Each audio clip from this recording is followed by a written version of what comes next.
우리 하나님의 말씀 시편 55편 말씀 같이 보겠습니다.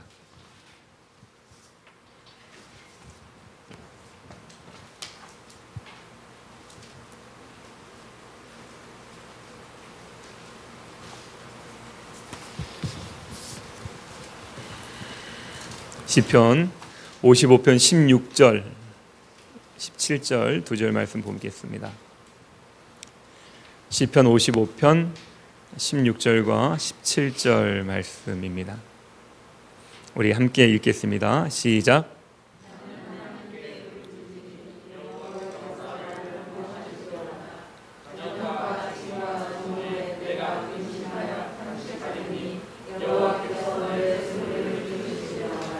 아멘, 아멘. 시편 55편은 다윗의 시입니다. 다윗이 쓴 시고요. 우리가 늘 말씀드리지만은 성경을 누가 썼다라고 얘기했을 때 그 성경의 저자를 사람으로 생각할 수 있습니다. 그런데 항상 그 앞에 그 시를 쓴 사람들은 자신의 상황들을 통해서 하나님이 그 성경을 쓰게 하신 거예요. 그래서 우리는 대필자다 이렇게 얘기를 합니다. 그래서 시편은 다윗의 대필을 통해서 쓰여진 시입니다. 그러면 하나님께서 각 사람들을 통해 가지고 영적으로 예민한 사람들을 통해서 하나님이 불러주는 그대로 성경을 썼느냐? 그건 아니에요. 그랬을 것 같으면은 이 성경책이 55권이 아니 66권이 죄송합니다. 이런 66권이 필요 없었을 거예요. 근데 이 성경 66권을 쓴 모든 성경의 저자들, 대필자들은 각자 다른 환경에서 자기네들이 경험했던 것들을 가지고 하나님은 그들의 경험을 그대로 살려서 주님의 뜻들을 전합니다. 우리가 예수 믿는 사람들을 보면은요, 차별이 없잖아요. 제가 지난번 말씀드렸지만 하나님의 사랑은 뭐 어떤 사랑이라고 그랬습니까? 차별 없는 사랑입니다. 그 차별 없는 사랑은 사람을 가리지 않고 사랑해 주세요.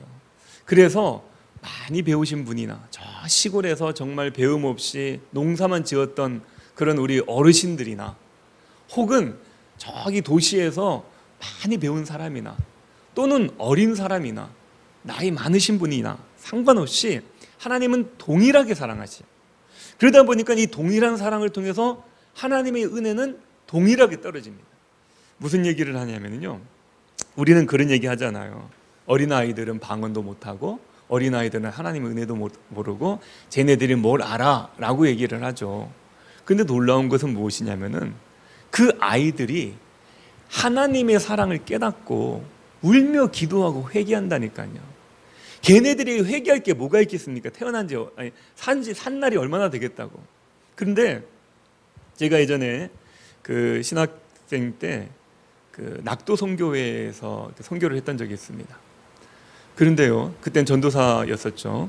저는 도시에서 전도사를 하면서 이제 여름 방학 때는 학생이니까 선교회에서 이렇게 섬들을 돌아다니면서 어린 아이들을 성경학교를 해주고 막 이랬습니다. 몇 명 되지 않는 아이들이지만은 그렇게 해줬어요. 그런데 어느 날 저녁에 아이들과 함께 예수님에 대한 이야기를 하는데 어떤 애가 훌쩍훌쩍 우는 거예요. 그래서 왜 우냐? 이랬더니 그냥 저는 그 집에 무슨 문제가 있어서 그런 줄 알았거든요. 근데 왜 우냐? 그랬더니 제 얘기를 들으면서 그 성경 공부를 하면서 예수님의 사랑이 너무 고마워서 울어요. 예수님이 우리를 위해서 십자가에서 죽으셨다면서요. 막 해서 우는 거예요. 제가 깜짝 놀랐습니다. 그런 경험을 한 번도 해본 적이 없거든요. 도시에서 아무리 어른들을 모아놓고 많은 학생들을 모아놓고 얘기하고 설교했지만은 예수님이 나를 위해 죽으신 것 때문에 눈물 흘리는 사람은 한 번도 본 적이 없는데, 아니 그 시골에서도 하나님이 그 어린아이를 통해서 그렇게 역사하시더라고요. 저는 그걸 보면서 하나님의 역사하심은 시, 공간을 초월한 하나님의 역사하시는구나, 이것을 깨달았던 적이 있습니다. 그래서 오늘 이 55편은 다윗을 통해서 지었지만 하나님이 저와 여러분들에게 하시고 싶은, 또한 우리들에게 하나님이 주시고 싶은 말씀을 주시는 거예요. 다윗의 상황을 빌어서.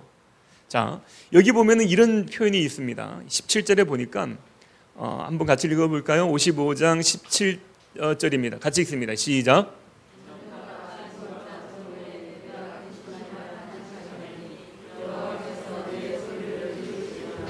아멘. 자, 이 말씀을 읽으면서 무언가 이상한 느낌 들지 않으세요? 무언가 이거 뭐가 잘못된 거 아니야? 이런 생각 들지 않습니까? 왜냐하면 우리는 보통 얘기할 때 이렇게 얘기하죠. 나를 얘기할 때 아침, 점심, 저녁 이렇게 얘기하지 않습니까? 예. 그것이 우리의 하루의 일과의 시작이니까요. 근데 여기 표현해 보면 뭐라고 되어 있습니까?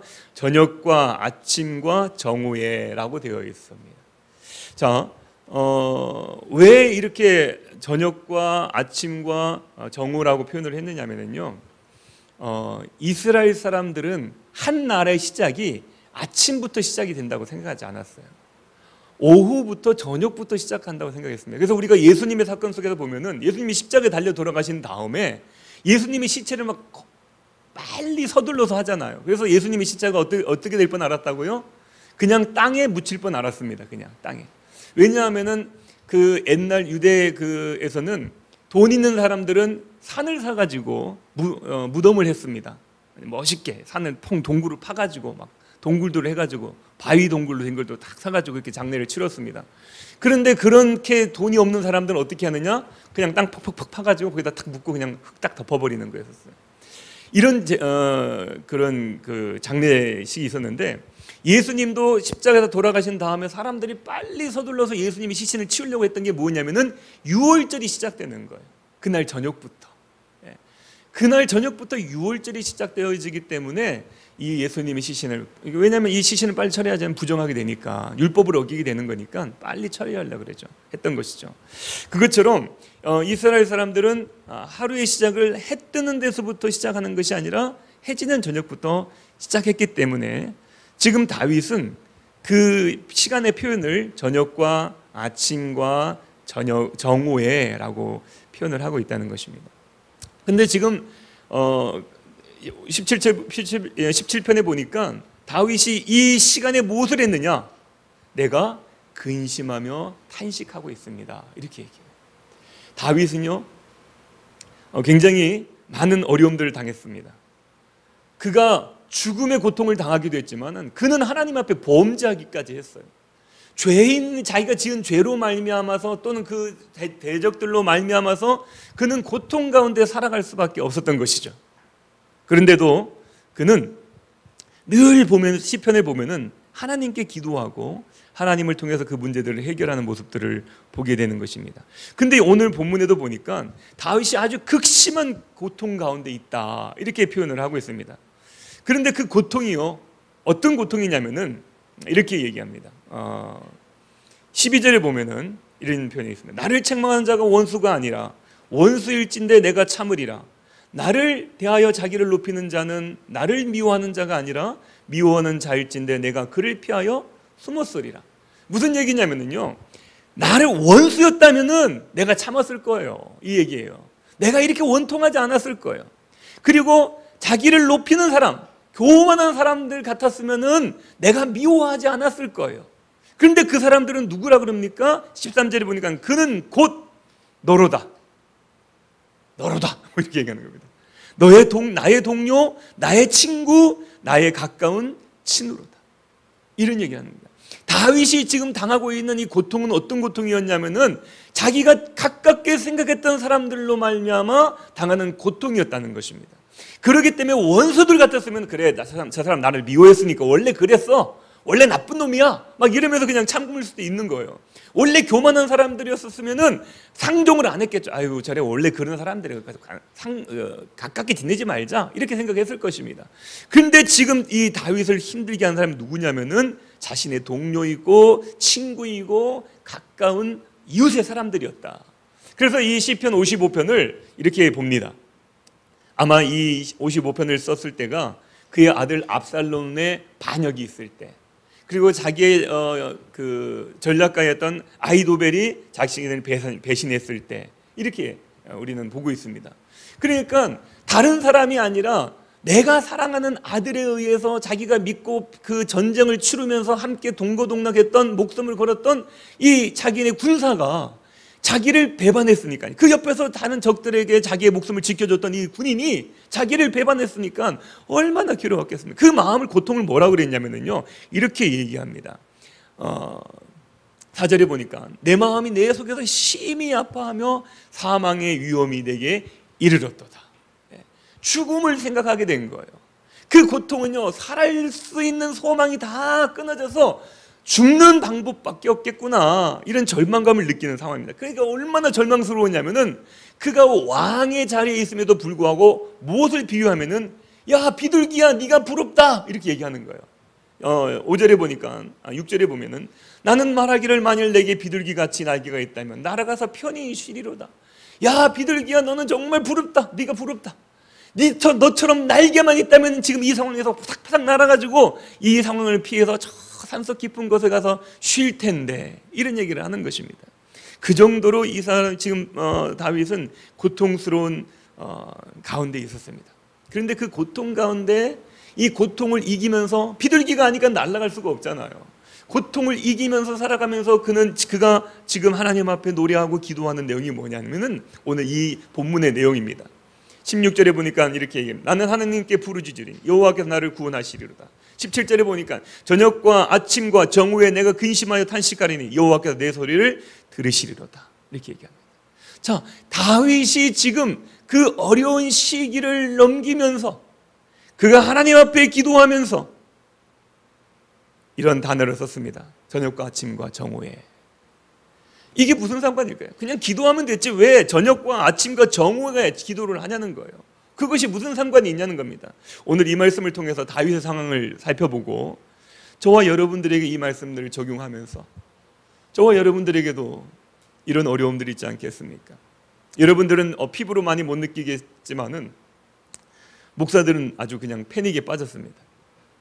소모임 금지 규정, 금지 이러니까 많은 사람들이 여기저기 전화해서 정부 쪽에 전화를 해가지고 확인을 하고 있지 않습니까? 너무나도 규정이 없는 거예요. 저에게도 이제 공문이 왔는데 이렇게 되어 있어요. 예배 시 찬송 자제, 그리고 그 뒤에 뭐라고 되어 있냐면은 큰 소리로 노래 부르는 것 금지, 이렇게 되어 있습니다. 그러니까 이게 자제하라는 건지 금지하라는 건지. 그래서 어떤 사람들에게 물어보면은 된다 그러고 어떤 사람에게 물어보면 안 된다 그러고 막 이러더라고요. 그래서 저도 안 되겠다, 다른 사람들이 하는 얘기만 듣고는 안 되겠다 싶어서 저도 이제 질병관리본부에다 전화를 했습니다. 그래서 확인하려고 제가 확인을 했더니 그냥 전화기 집어 던질 뻔 알았습니다. 너무 화가 나가지고 원론적인 얘기만 하는 거예요. 원론적인 얘기. 그래서 너무 속상했습니다. 그 얘기는 다 할 필요는 없겠습니다만은 어쨌든 참 어려운 시대예요. 그래서 목회자들은 저게 이제 목요일 날도 이제 저희들 그 다락방 공동체 목회자들이 모여서 기도를 했었는데 그것도 이제 지난주로 끝났습니다.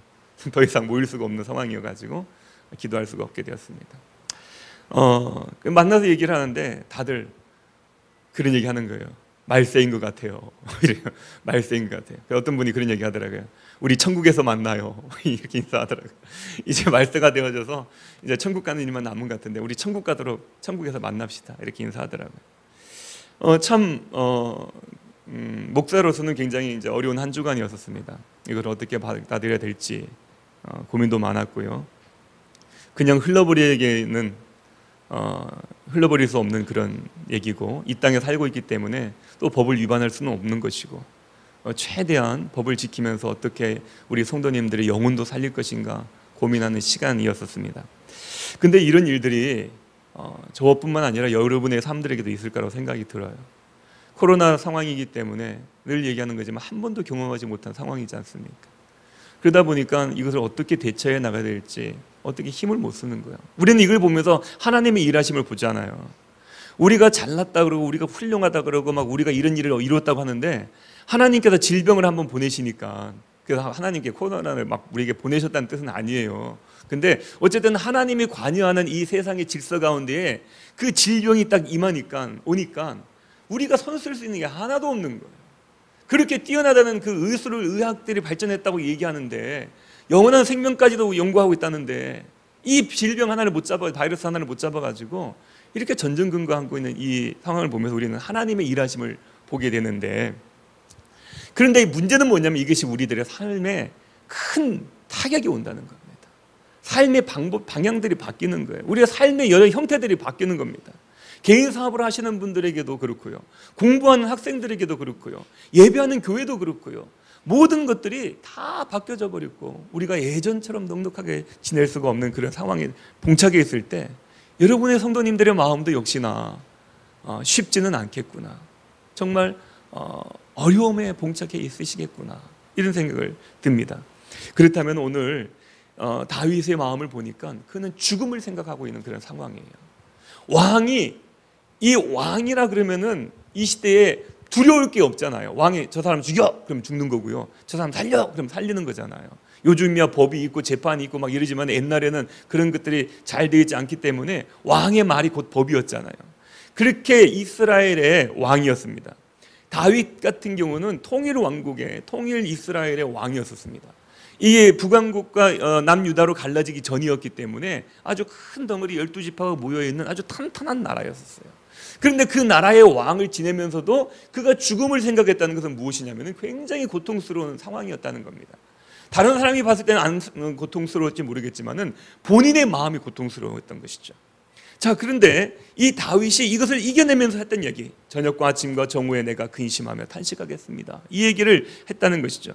이 얘기를 통해서 다윗은 어떻게 이 어려움을 이겨냈는지, 저와 여러분들은 이 상황을 어떻게 이겨내야 되는지 이것들을 말씀을 통해서 한번 나눠보도록 하겠습니다. 그러면서 결론적으로 다윗은 이렇게 얘기를 합니다. 22절과 23절의 말씀을 보면은 다윗은 최종적으로 이런 고백을 해요. 그가 고통스럽고 죽음을 생각하는 이 상황이었지만은 그는 22절에서 이렇게 얘기합니다. 내 짐을 여호와께 맡기라.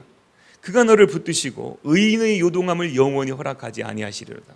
하나님이여 주께서 그들로 파멸의 웅덩이에 빠지게 하시리이다. 피를 흘리게 하며 속이는 자들은 그들의 날에 반도 살지 못할 것이나 나는 주를 의지하리다. 이 다윗은요, 그 죽음을 생각하는 그 상황 속에서 그가 살아날 수 있었던 것은 무엇이냐면은 주님을 의지하면서 살아났다. 근데 다윗이 어떻게 갑자기 죽음을 생각했던 사람이 주님을 의지해야 되겠다 이렇게 생각이 들까요? 여러분들은 죽으려고 해보셨습니까? 예, 해보신 분들도 많이 계실 거예요. 예, 뭐 제가 누구냐고 안 물어보더라도 아마 여러분들 마음속에 몇 번이라도 확 죽어버릴까? 뭐 이런 생각이 드셨던 분들도 있을 거라고 생각합니다. 뭐 요즘은 뭐 고인에게는 죄송하지만 목숨을 끊는 분들이 너무 많잖아요. 예. 그냥 뭐 유명한 연예인도 그렇고 유명한 정치인들도 그렇고 유명한 무슨 뭐 사업가들도 그렇고 뭐 돈이 있고 명예가 있고 권력이 있는 게 문제가 아니더라고요. 죽고 사는 문제는요 순간이더라고요. 순간. 그런데 지금 이 다윗도 그런 고통 속에 있었던 것을 보면은 분명 저와 여러분의 삶 가운데서 차마 우리가 입으로 살기 좋은 세상이야 라고 얘기할 수 없지만은 속으로는 굉장히 고통을 많이 당했던 분들이 많이 있을 거라는 겁니다. 그렇다면 이런 상황 속에서 어떻게 우리는 이 시대를 살아가며 이 상황들을 극복하며 우리의 환경을 이겨낼 수 있을까? 여기에 대한 다윗의 지혜를 배워보도록 하겠습니다. 먼저 다윗이 지금 얘기했던 건 뭐냐면은 저녁과 아침과 정오라고 표현했던 것은 무엇이냐면요, 그의 삶은 이 테두리 안에서 벗어날 수 없다라는 것을 고백하는 것입니다. 저녁과 아침과 정오라는 이 테두리 안에서 그의 인생은 다 이 테두리 안에서 이루어진다는 것이죠. 다시 말씀드린다면은 시간의 한계에서 벗어날 수 없는 존재라는 것을, 자기의 존재를 인정한 것입니다. 우리는 그런 생각 많이 하죠. 나는 절대 안 죽어 이런 생각 들지 않습니까? 위험한 상황에 처해지면은 전쟁 나도 나는 절대 안 죽어. 우리 집 아이들 중에 한 명도 그런 얘기 하더라고요. 전쟁 나면 자기는 절대 안 죽는데요. 자기는 살아남을 거래요. 글쎄요.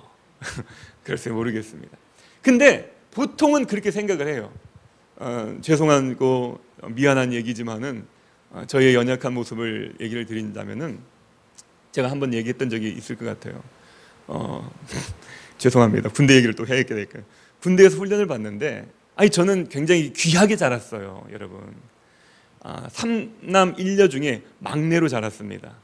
저희 누님과 나이 차이가 8살 차이 납니다. 6살 차이 납니다. 그러다 보니까 형들 누나들이 다 뭐 학교 가고 뭐 지방에서 학교를 다니고 막 이러면은 집에 저 혼자 남아요. 전 독자처럼 자랐습니다. 어머니 아버지의 사랑을 다 듬뿍 받고 살았습니다. 예. 그렇기 때문에 굉장히 귀하게 자라는 사람이에요. 근데 군대를 가니까요, 뭐 너무 막 그런 거예요. 그래서 도저히 이게 현실로 받아들이지가 않아가지고, 심지어 제가 어떻게까지 생각을 했냐면은 너무 극으로 가니까 그런 생각이 들었습니다. 제 스스로 살려고 그런 생각도 했어요. 저에게 최면을 걸었습니다. 뭐라고 그러냐면은, 나는 지금 보이스카우트 훈련장에 와 있다. 이번 주만 지나면 난 집에 갈 거야. 막 이렇게 생각을 하면서 하루하루를 보냈습니다. 다음 주에 어떻게 되든지 간에 지금 이 상황을 넘겨야 되니까 나는 보이스카우트 지금 훈련 중에 와 있는 거야. 캠프에 와 있는 거야. 막 이러면서 시간을 보냈는데, 훈련을 이제 자대 제치를 받고 훈련을 받는데, 이 훈련이 굉장히 뭐 그 부대의 어떤 자부심이 있어서 그런지 모르겠지만은, 훈련을 하는데 비가 오나 눈이 오나 바람이 부나 훈련을 시키는 거예요. 비 온다고 비 오면은 보통 이렇게 뭐 부대에서 이제 쉬거든요. 훈련을 못 받으니까. 근데 또 중대장이 새로 왔는데, 이 중대장이 와가지고 하는 얘기가, 대대장이 와서 하는 얘기가 뭐냐면은, 비 오는 날은 공 치는 날이 아니라 공 차는 날이다. 다 나와라. 이래가지고 막 비 쫙 내리는데 가서 막 운동장에서 뛰고 막 이러는 거예요. 훈련을 받는데 하여튼 뭐 강을 건너고 뭐 하여튼 뭐 또랑을 지나고 막 산을 넘고, 그런데 이제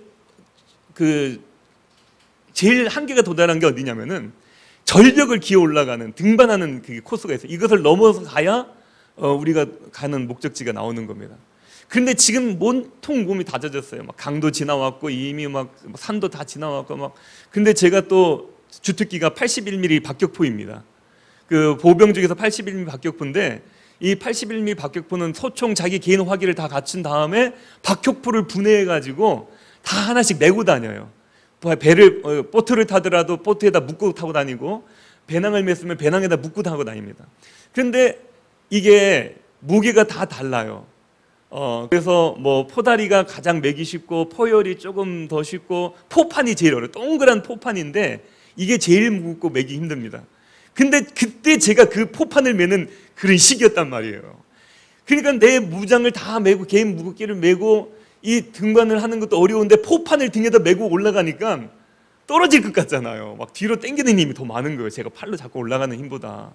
그때 제가 무슨 생각을 했냐면은, 나는 절대 안 죽을 거야.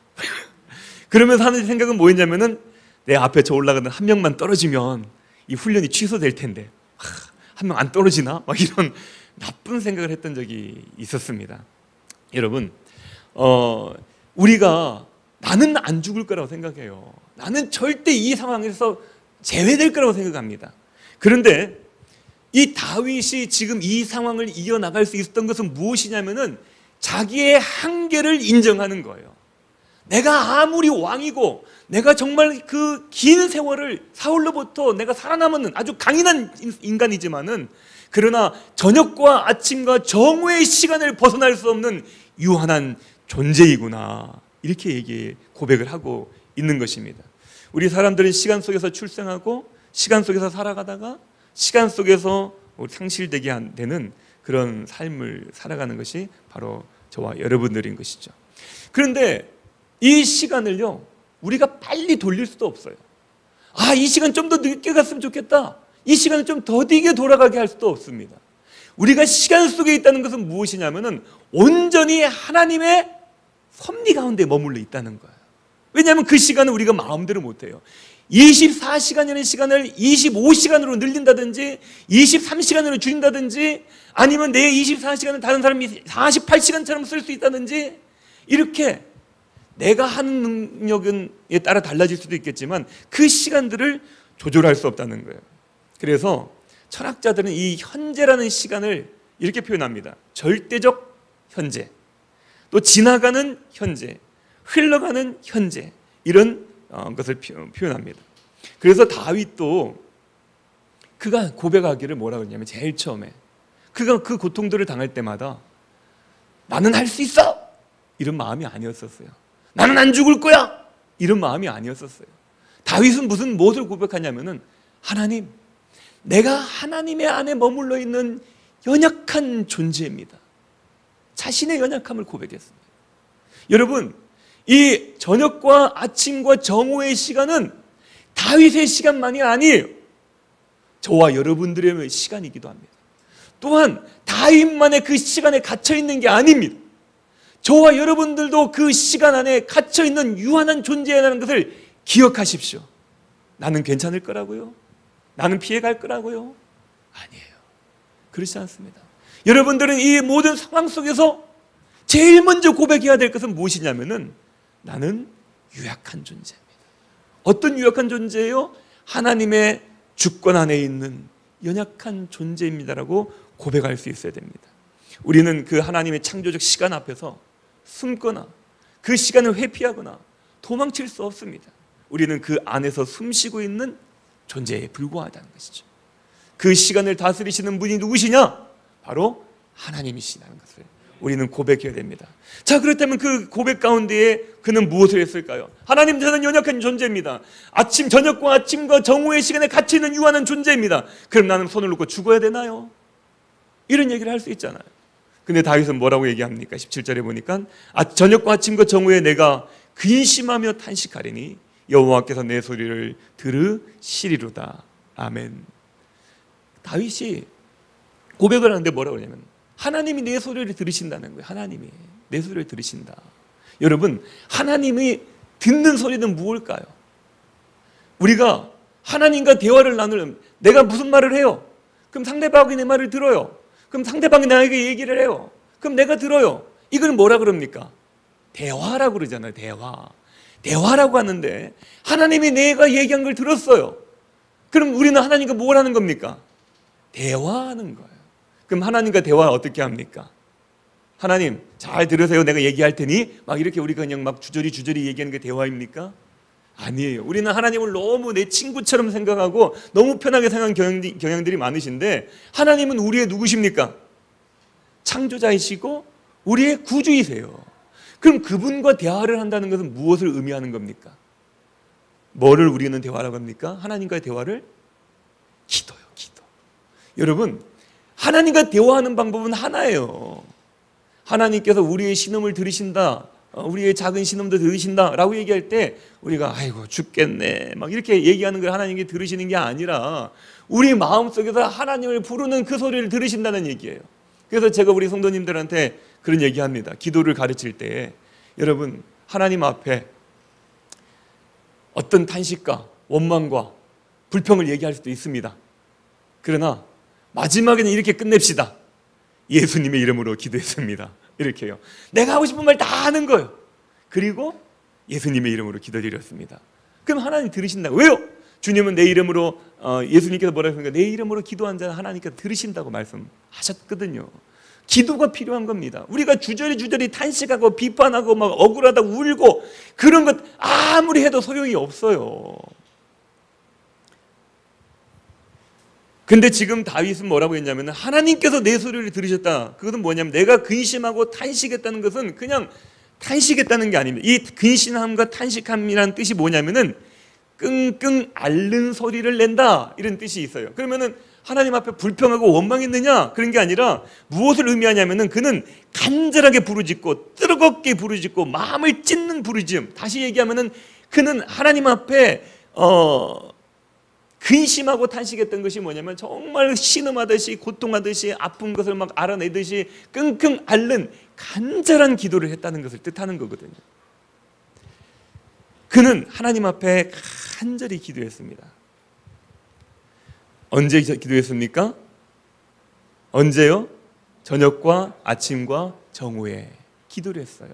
이게 나중에 유대인들이 어떻게 된 줄 아십니까? 바리새인들이 하루 3번씩 기도하잖아요. 3시에, 6시에, 9시에 이렇게 기도하지 않습니까? 이것이 나중에 율법으로 정해져, 구약에 있었던 이 다윗의 고백이 나중에 발전을 해서 율법이 되어져 가지고 바리새인들에게는 3번 기도하는 걸로 이렇게 정해져 있는데요. 이 다윗이 지금 기도하는 것은 저녁과 아침과 정오에 자기가 하나님께 부르짖었다는 얘기는 뭐냐면은 시간을 정해놓고 기도했다는 거예요. 오늘 요즘 같은 시대에 시간을 정해놓고 기도하는 것이 얼마나 중요한지 모릅니다. 그 얘기는 뭐냐면은 규칙적인 기도를 했다는 거예요. 규칙적인 기도를 했다는 것은 무엇이냐면 우리 신앙생활에 우리를 얽어매는 규제가 있다는 거예요. 규제가. 하나님께서 우리에게 주신 저녁과 아침과 정오라는 그 테두리 안에서, 그 시간 안에서 시간을 정해놓고 기도한다는 것은 무엇이냐면은 자기가 규제를 가지고 있다는 것입니다. 하나님 앞에서.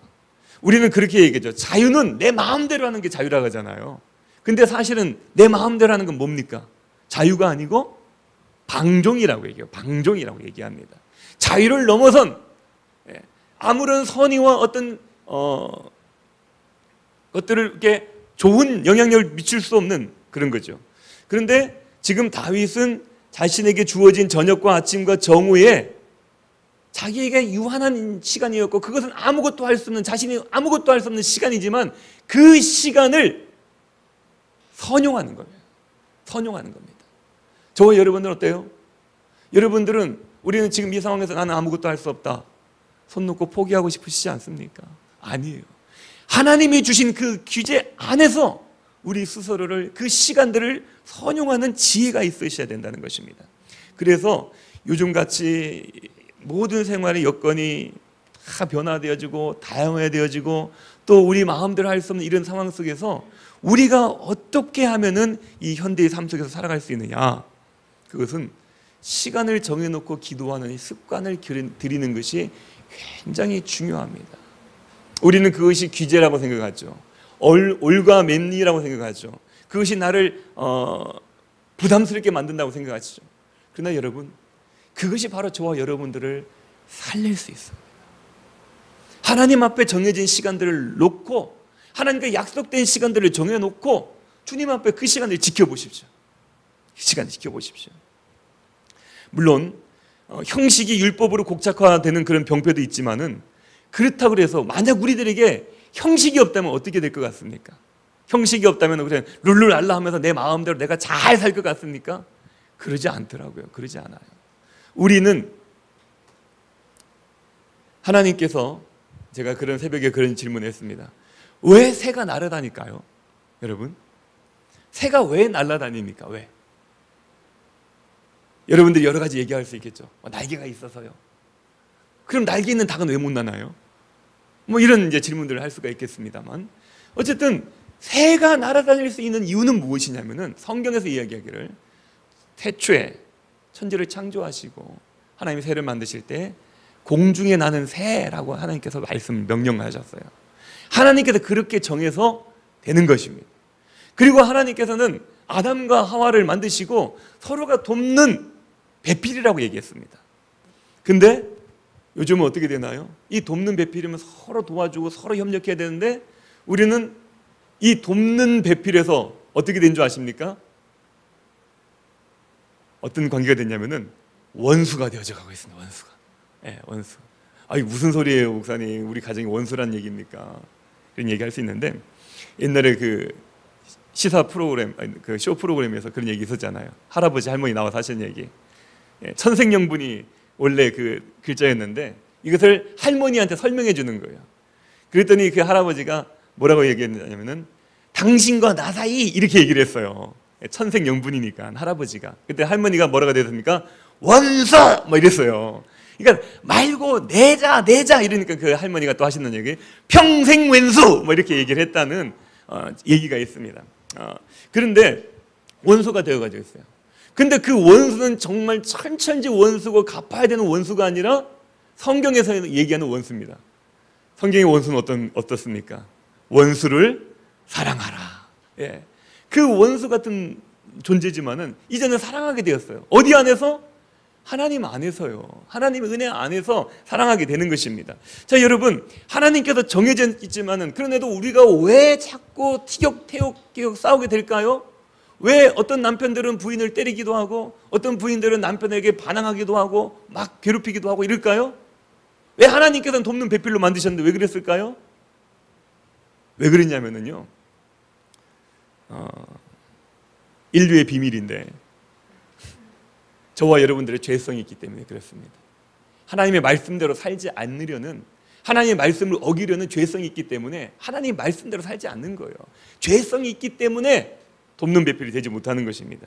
자, 그런데 우리가 만약에 하나님의 어떤 규제와 하나님이 정해주신 그 율법을 따르지 않는 자유를 누리려고 한다면은 결국 어떻게 되느냐? 우리는 하나님의 법에서 벗어나게 되는 것이죠. 우리의 삶의 형식이 필요 없는 게 아니더라는 것입니다. 우리의 삶의 형식이 필요합니다. 그렇다면 그 형식은 어떻게 되느냐? 지금 다윗을 보니까 그는 그 형식을 정했어요. 규례를 정했습니다. 그리고 그는 그 시간들을 자기에게 유한한 시간이고 아무것도 할 수 없는 시간이고 무의미한 시간 같았지만은 그 시간을 어떻게 활용했느냐면은 하나님의 방법으로 활용하기 시작했습니다. 하나님 앞에 기도를 했어요. 정해놓고 기도했습니다. 그 시간에. 그리고 그 시간은 그렇게 정해졌고 기도할 때에 효과적이고 생산적이고 창조적인 삶이 되었습니다. 여러분, 이제 소그룹 모임 규제로 인해서 교회 안에서 할 수 있는 것은 뭐냐면 정규 예배와 정규 예배밖에 없나요? 정규 예배밖에 없네요. 예, 정규 예배밖에 없습니다. 그리고 광고에 아까 말했는데 우리 순모임들은 이제 영상으로 우리 순장님들이 연습하셨던 그 영상으로 순모임을 해주시면 감사하겠습니다. 그런데 우리가 할 수 있는 것은 요즘 이제 할 수 있는 교회에서 할 수 있는 것은 무엇이냐면은 정규 예배밖에 없습니다. 그래서 제가 생각하기를 고민했습니다. 우리 성도님들이 이게 좀 이런 상황 속에서 영적으로 처지지 않고 주님 앞에 더 힘있게 살아갈 수 있는 방법이 뭘까? 그러다가 지금 고민하고 있어요. 금요철야 예배를 드려야 되겠다. 네, 이 생각을 하고 있습니다. 왜냐하면 정규 예배 안에 수요 예배, 금요철야 예배까지 들어가거든요. 나라에서 정한 법이. 근데 우리는 금요철야를 지금 안 하고 있잖아요. 금요철야를 해서 한 분이라도 나오면 기도를 해야 되겠다. 이런 생각을 가지고 있습니다. 여러분, 새벽에 여러분 할 수 있어요. 새벽 예배도 정규 예배에 속합니다. 그리고 또 할 수 있는 게 뭐냐면요, 개인 기도예요. 개인적으로 와서 기도하는 것은 가능해요. 법에 걸리지 않습니다. 벌금 내지 않습니다. 그래서 여러분들이 좀 자유롭게 교회에 와서 마음껏 기도할 수 있도록 좀 만들어 드려야 되겠다. 와서 기도하라고 하시니까 또 전기세가 가까우셔가지고 요즘 더우니까 우리가 5층이다 보니까 꼭대기층이다 보니까 오면은 하루 종일 막 훈훈해요. 예. 저는 지난번에 전기세 좀 맡겨보려고 선풍기만 켜고 버텼더니 다음날 머리 아파 죽는 줄 알았습니다. 더위를 먹었나 봐요. 근데 이 큰 에어컨을 킬 수가 없으니까 상도님들이 부담을 느끼시는 것 같아서 제가 이 방에다가 기도실을 만들어야 되겠다. 이렇게 생각을 했었습니다. 제가 유아실과 기도실을 이용해서 성도님들 오셔서 에어컨 조그마한 거 있으니까 틀고 기도할 수 있도록 해드려야 되겠다. 그래서 여러 가지로 여러분들이 어떻게 하면 영적으로 침체되지 않고 이런 시대에 하나님에서 멀어지지 않고 이 시대에 코로나에 침체되지 않고 잠식되지 않고 하나님 믿음의 용사로 우뚝 설 수 있을까? 굉장히 목회자로서 어려운 시기를 맞이하고 고민이 많지만은 그러나 저는 그냥 죽지 않습니다. 절대로 그냥 죽지 않습니다. 마지막까지 저는 하나님 앞에 하나님의 그 말씀대로 살다가 몸부림치다 죽을 것 같습니다. 제가 만약에 이렇게 교회를 하다가도 교회를 만약에 못하는 경우가 생기잖아요. 그럼 저는 그냥 집에서 뒹굴뒹굴 하지 않을 거예요. 전 나가서 학원차라도 운전하고 나가서 폐지라도 줍고, 그래서 요즘 폐지 주는 연습하고 있습니다. 우리 폐지 나오면 제 사무실에 차곡차곡 모아놓고 있어요. 결국엔 다 이게 쓰레기로 나가지긴 하지만은 저는 그렇게 한다 살 것 같아요. 왜요? 아직까지 우리에게는 사명이 있기 때문에 그래요. 그 어떤 모습으로 살든지 우리가 목숨을 가지고 하나님이 주신 삶을 살아간다면요, 그것이 바로 하나님께 영광 돌리는 삶입니다. 뭐 훌륭하게 되어야 하나님의 영광입니까? 아니요.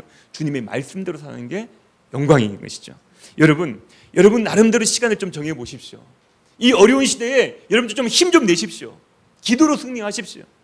저는 그래서 새벽에 참 피곤합니다. 여러분들도 많이 피곤하시고 늦게 주무시고, 근데 저도 역시 많이 피곤한데 새벽에 1시간 기도를 지키려고 해요. 그래서 제가 목표하는 것은 하루에 2시간 기도입니다. 정해진 시간에.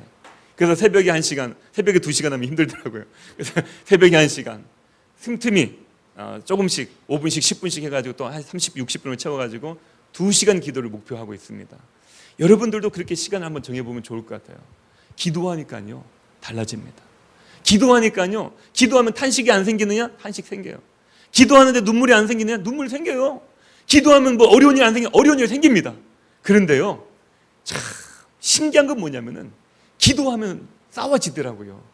기도하면 울다가도 웃어요. 뭐 울다가 웃으면 어떻게 된다는 얘기도 있지만은 울다가도 웃게 되더라고요. 탄식 됐다가도 그래 하나님이 계시지 막 이렇게 막 생기는 거예요.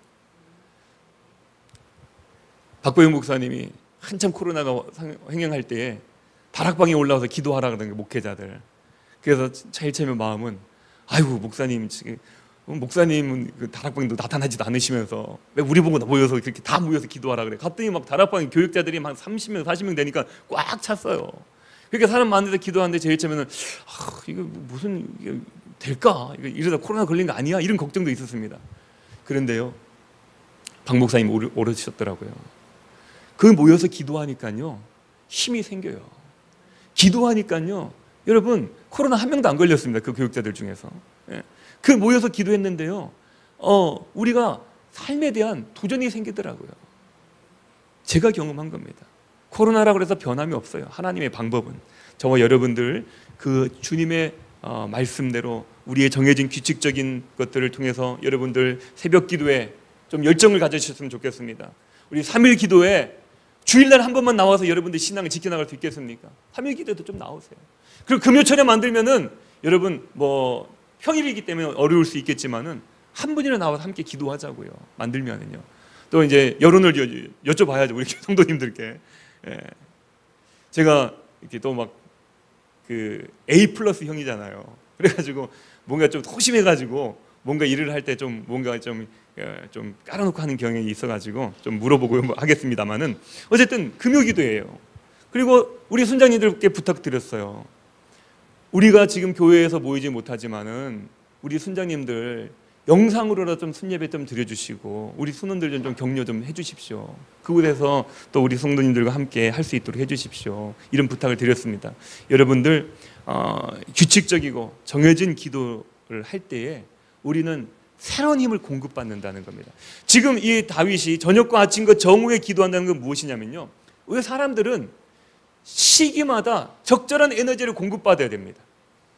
그래서 우리는 하루에 3번씩 밥을 먹는 거 아니겠습니까? 영양이 너무 풍부해지다 보니까 좀 2번 드시는 분들 계시고 1번 드시는 분들도 계시긴 하시지만은 우리는 원래 하루 3끼를 먹게 되어 있는 존재입니다. 그런 것처럼 우리도 하나님 앞에 기도하는 것이요, 정해진 시간을 가지고 해야 되는 것인데 아침과 저녁과 정오에 우리는 다니엘처럼 다윗처럼 그들도 다 그렇게 얘기를 했어요. 기도를 하는 거예요. 그 기도를 할 때 하나님과 연결되는 것입니다.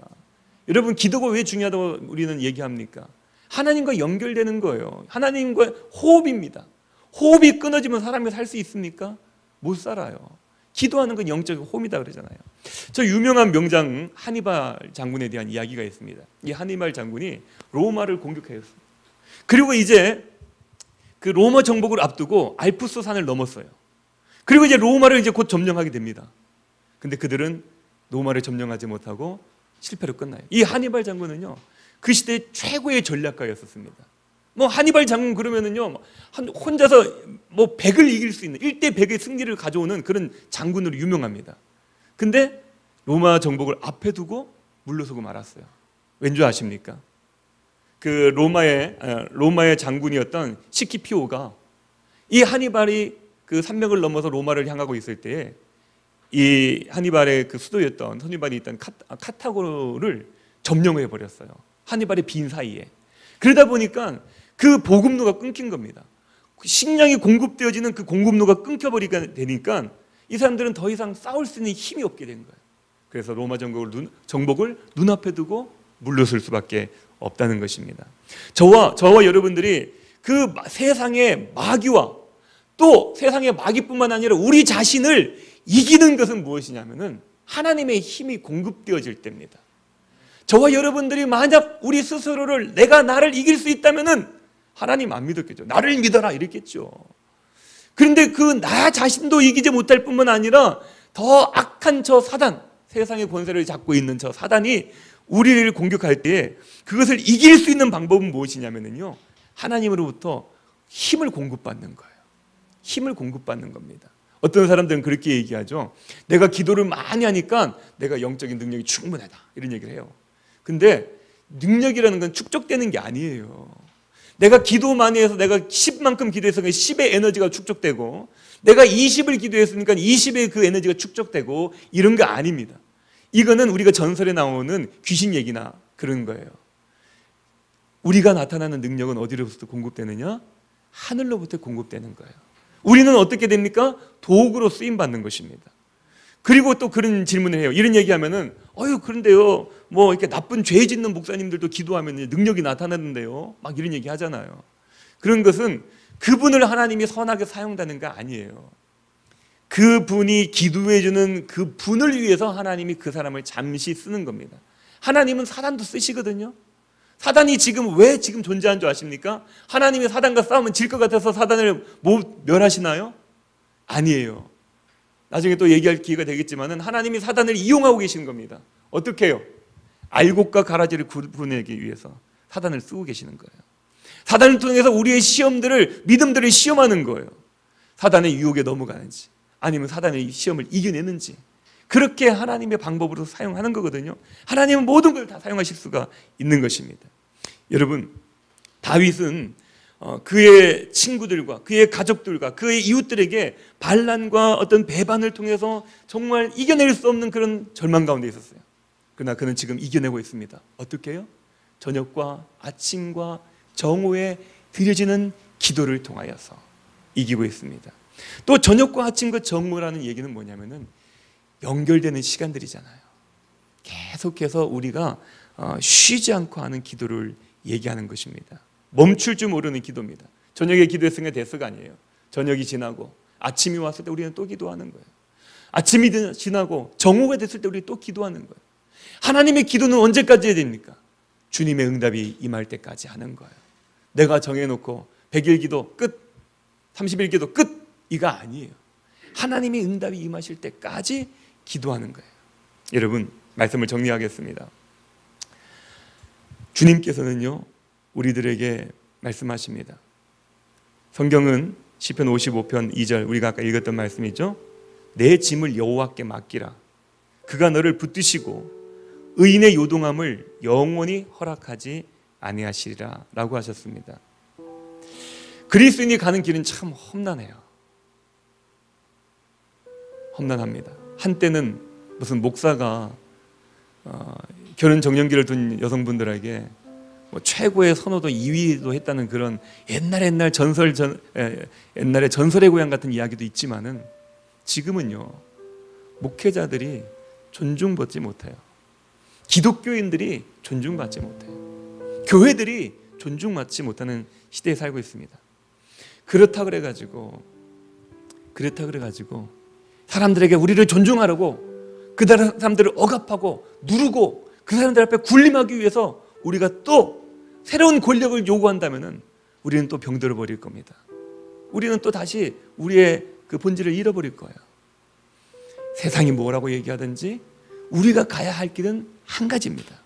그것은 무엇이냐면요, 우리의 모든 짐들을 주님께 내어 맡기는 거예요. 우리의 모든 염려와 근심들을 주님께 내어 맡기는 겁니다. 그리고 주님의 일하심을 기대하는 거예요.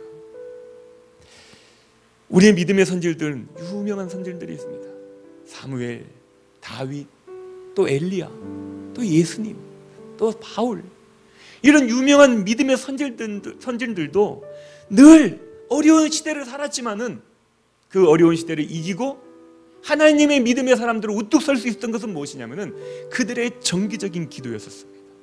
그들은 정기적으로 하나님 앞에 나가서 기도했습니다. 그들은 늘 주님 앞에 나가서 그들의 삶을 아뢰습니다. 다윗도 자신의 죄와 그 죄로 인해서 온갖 종류의 뼈아픈 환난 속에서 괴로워했던 사람 중에 하나였었어요. 죄인이었었어요. 그런데도 이 다윗은 늘 믿는 게 하나가 있었습니다. 무엇이냐면은 하나님 앞에 기도하면은, 하나님 앞에 도움을 구하면은 주님은 그 소리를 들으신다. 그 믿음이 있었어요. 그리고 그 믿음으로 다윗은 살아냈고 이겨냈다는 것입니다. 우리의 생애 최고의 해를 우리는 지나고 있습니다. 놀랍지 않습니까? 여러분의 삶 가운데서 우리는 바라보았을 때 이 코로나는 정말 지긋지긋한 이 코로나 때문에 너무 힘들다 생각할 수 있겠지만은요, 우리 하나님 뜻 안에서 한번 바라보면은 우리는 기가 막힌 지금 한 해를 보내고 있는 거예요. 하나님께서 우리에게 시온성교회라는 하나님의 몸된 교회를 하나 세우셨습니다. 그리고 그 교회를 저와 여러분들이 지금 한 벽돌을 하나하나가 되어져서 그 교회를 세워가고 있는 거예요. 하나님의 건강한 교회로요. 이 어려운 시기에, 이 힘든 시기에요.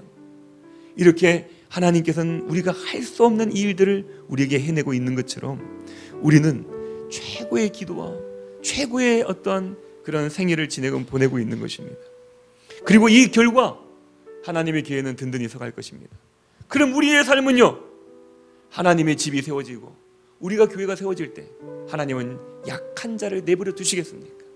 하나님은 약한 자를 들어 강한 자를 부끄럽게 하시겠다 말씀하셨어요. 다윗은 그 믿음이 확실히 있었습니다. 자기도 약한 자였고 죄인이었었어요. 하나님 앞에 범죄했어요.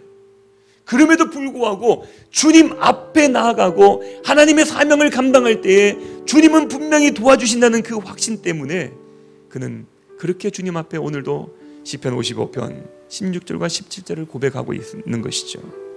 어떻게 합니까?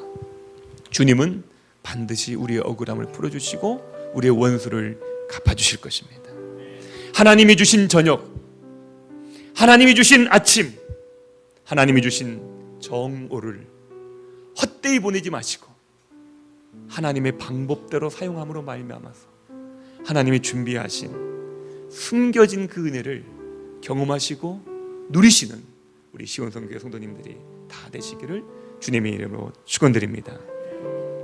잠깐 기도합니다.